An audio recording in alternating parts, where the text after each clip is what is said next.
You know something I really miss? That feeling when you were a kid and brought home a brand new game. Maybe it was Tekken, SmackDown vs. Raw, a Tony Hawk game, whatever. You put that disc in and you can't wait to see all the cool characters and levels that the devs included this time around. What do they look like? I bet they all look even cooler than they did in the last game. And then, half of the entire roster is blacked out, completely unselectable. That's so disappointing, right?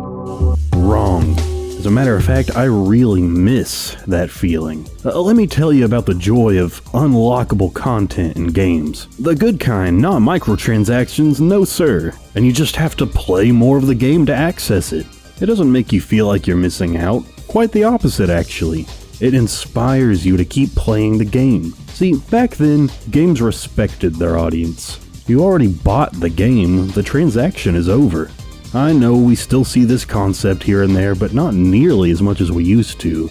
It was just par for the course back in the day. Unlockables as the norm was such an exciting part of the overall experience of buying a new game. It was expected, anticipated. That sudden thrill of unlocking a secret character or stage that you didn't even know was in the game, those moments are just chef's kiss every time. We don't get that anymore. Now it's just, please give us a few more dollars and now you can play as Hank Hill. Back in my day, you had to work to play as Shrek in Tony Hawk's Underground 2. That is, unless you just use the cheat codes you found in that really cool book you got at the Scholastic Book Fair or Hastings or something.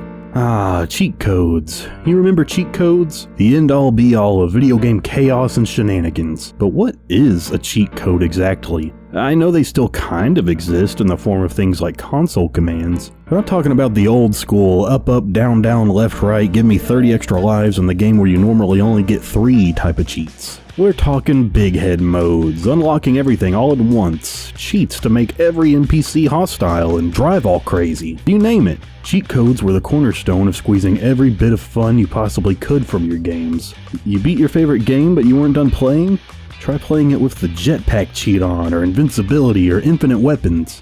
There was a culture surrounding these things. Given the somewhat cryptic nature of cheat codes, people would have to go out of their way to find them. After all, it's not like the game or even the manual it came with would tell you what the codes were. You had to find them. People would go about this in a few different ways. Word of mouth amongst friends was probably the most popular method. The classic schoolyard, Mew is under the truck style gossip that created so much mystique around games at the time was a huge proponent of the popularity of cheat codes back in the day. But then came the books. That's right, you could buy books filled with cheat codes for pretty much every single game that was out at the time. Sure, by this point you could go online and probably already find everything you needed on game FAQs or something, but the books were just so much more tactile. There was something cool to bring to school and show off to your friends. You pack that bad boy to a sleepover and you're officially that kid. A real experience, you know? And it was the same deal with strategy guides too. As a matter of fact, I think I miss the strategy guides even more. But not just the guides themselves. I miss the need for strategy guides. And listen, I know the modern day equivalent where you can find a detailed walkthrough and wiki for pretty much every game on the market is objectively way more convenient. Sure, but let me take you back. You're at the store, you're walking around doing your thing, and then you see this huge book. A textbook. But it's not a textbook of anything that you might see at school, no, it's a tome of information lying before you about something completely different. It's a massive, colorful, and flashy strategy guide dedicated to your favorite game. It's absolutely stuffed with not only an incredibly comprehensive walkthrough, but also original artwork, graphs, diagrams, developer's notes. It's got everything about this game. So you buy that thing and you take it home and start flipping through it some more. Then after a while you decide it's time to stop reading and actually apply all that new information to your game. Later on you get stuck on something, you can't figure it out. What do? Look it up on the internet?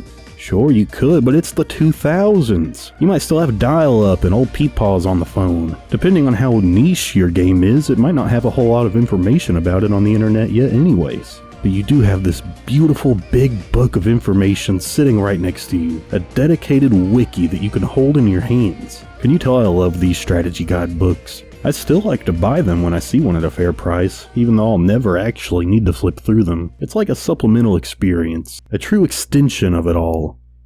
Extension. Expansion. Man, remember expansion packs? No, not the Sims 4 kind, where you pay $30 for a handful of new shirts, one new feature, and about a dozen new bugs and glitches to play around with.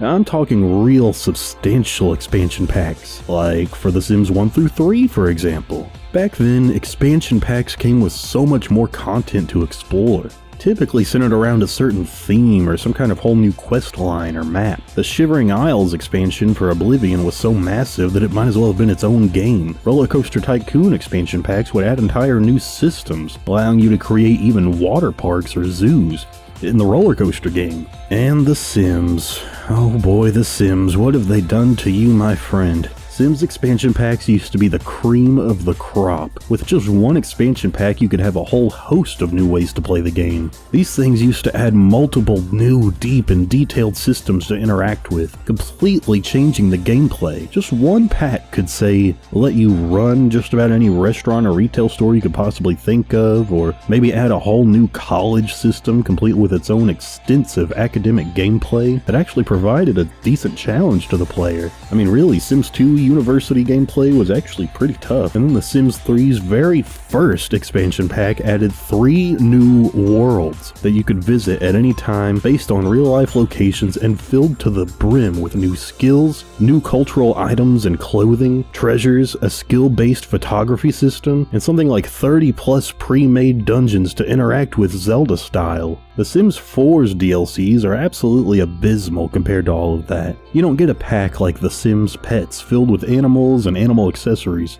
pet-related jobs and traits and the whole 9 yards. Now you get The Sims 4 Cats and Dogs, which gives you, it gives you cats and dogs. Oh, and don't forget, they cost even more now. But Sims 4 isn't alone here either. The rise of free-to-play slop and piecemeal DLC items have completely killed the concept of the proper expansion pack. After all, if you're a major gaming company, why sell quality over quantity when you can just split features into the smallest fragments possible and still charge large sums of money for them? But hey, enough about EA. Let's talk about E3. E3 used to be a magical time of year. I mean, it was like the WrestleMania of video games. Every summer, people would start speculating, what kind of crazy games are we gonna see drop this year? It was a time for every big name in gaming to come together and try to outdo one another with grand spectacle and big surprise announcements. It was basically like a Nintendo Direct, but for all of the big companies all at once. And we only got it once a year, so the companies would save all the big announcements they had for that one sudden burst of dopamine right in the summer. I know Nintendo, Xbox, Sony, Ubisoft, all of these guys, they have their own version of this now, and they still generate a fair amount of hype for them in the days and weeks beforehand. But the magic of E3 was just so much different. One week we had almost no idea what major new releases were on their way, and the next, no matter what system you played, there's suddenly a massive collection of exciting releases on the way, and given the scale of the event, there was guaranteed to be at least one huge exciting announcement for pretty much everybody. Of course, there's a pretty big elephant in the room here, one of the biggest reasons that something like E3 just probably wouldn't work as well today. It's become less and less frequent over the years that big-time AAA releases, release. Put simply, development times for new AAA games have gotten crazy.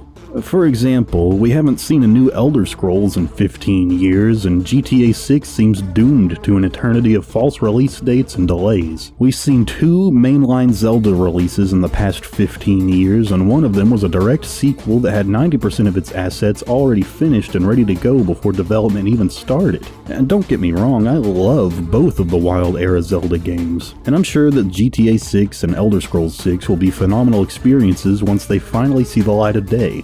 But the problem I'm getting at here is, the big AAA releases across all brands are taking way too long to develop.